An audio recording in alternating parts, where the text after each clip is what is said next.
Today we're talking about 7 Twitter organic growth tactics for NFT projects. Make sure you stick around to the end because we're going to be giving away $2,000 in free value. Let's get into it, guys.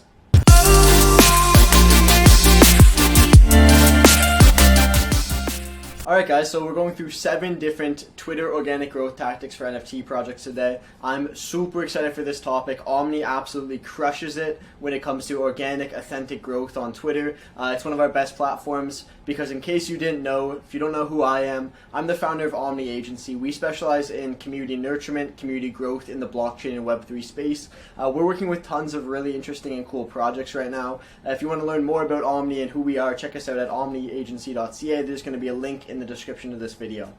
Anyways, let's get into it. So, 7 different organic growth tactics for NFT projects. The first one to start with is called community engagement. This is a little bit of secret sauce. There's not a lot of companies in the space that actually utilize this tactic, but it is almost can be think about as shilling. When I say shilling, basically what this activity is it's going out into Twitter communities, it's using advanced searches to find relevant conversations and using competitor platforms and competitor pages to find relevant conversations, finding those conversations and participating in some capacity, trying to provide value, information, knowledge, and then trying to give those people a call to action to go back to your Twitter profile and follow once they've expressed some form of interest. The next strategy is Twitter Spaces. Strategy number 2. Twitter Spaces are super effective for growing a community right now in the Twitter space. A lot of people recognize that they do boost the algorithm. They help you get in front of more people, and you're obviously pushed to the top of your feed when you are doing a Twitter space. Another great way that, in my opinion, enough projects don't take advantage of when it comes to growing the Twitter community is leveraging Twitter Spaces to get in front of a small audience, 20, 10, 30, 40, 50 people, and getting a couple of seconds of time to speak about your project, the benefits of it, and why somebody should go and follow your Twitter account. In addition to this, you want to be building up relationships within these communities with people that you can then reach out to in the future to amplify your content, get your content in front of more people, or people you can just reach out to participate in a Twitter space. Moving on to growth tactic number 3, we have personalized mass DMs.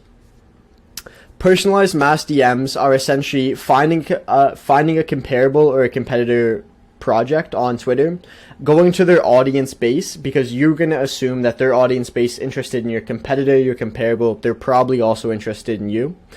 Once you have identified, let's say, 5 of these pages, you then want to move forward with mass DMs. So mass DMs are a little bit complicated to execute on Twitter. There's regulations you're trying to get around. You don't want to get your account suspended or banned. Typically, best practice is going to be creating another fan page or related account, sending DMs from that account after you've warmed it up a little bit.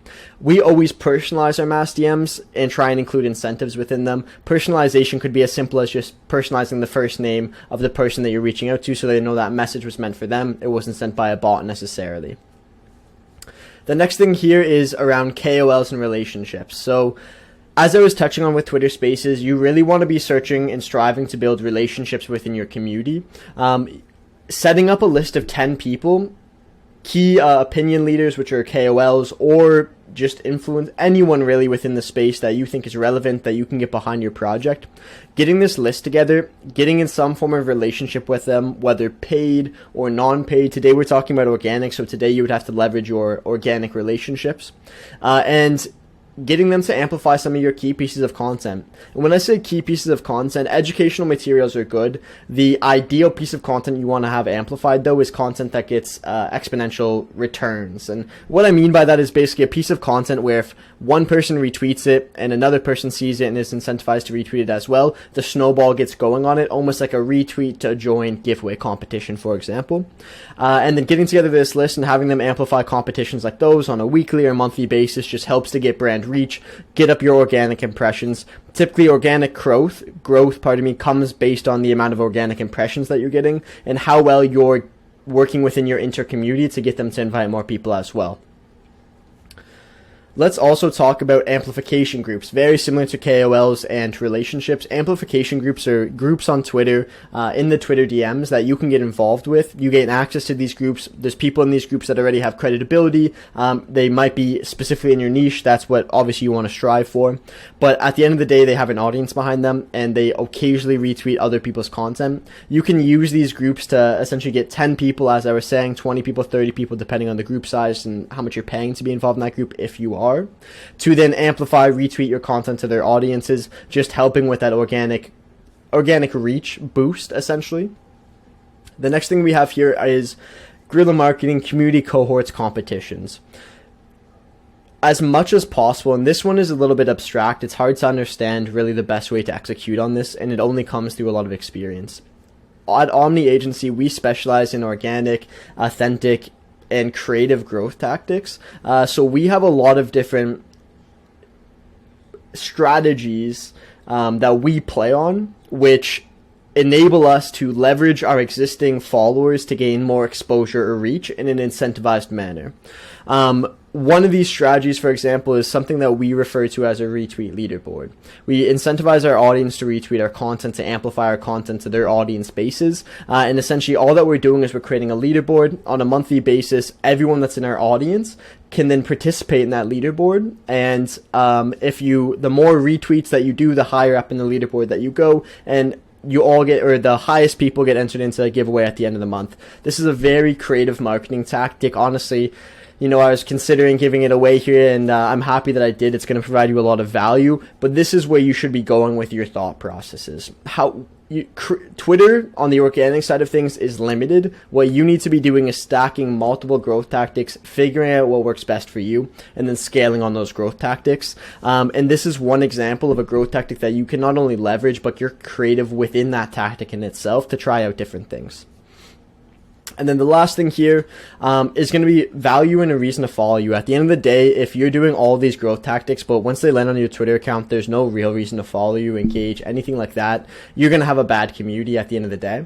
You need to be providing value to your audience. You need to be providing content that's of quality to your audience that they want to engage and stay active with. You want to get your audience engaged within community, and you want to be nurturing, educating that community as best as possible once they've come on board already. I'm a huge advocate for inbound over outbound, meaning take care of your inbound community before you start focusing on the outbound community, because at the end of the day, you want to be building brand advocates and getting customers from these activities in some capacity. So you need to be very, very aware of what are we doing to nurture these people once they're coming in. This is the big information today, guys. Like I said, we are giving away $2,000 worth of free value. Omni Agency is a company that I, again, found. It's an absolute stellar business, and we are giving away $2,000 in free value through Omni Agency. We have a link in the description. There's a Google form there. If you go sign up to that Google form, you're going to be entered in a competition at the end of September to win $2,000 audit, where myself and a strategist on our team, we go through your business, we dive deep, we put together a community strategy for you, and we just essentially help you take your community game from 0 to 100 and help guide you along the way. So again, competition is in the description. Feel free to enter, and thanks so much for the time today. Catch us in the next video. Bye for now.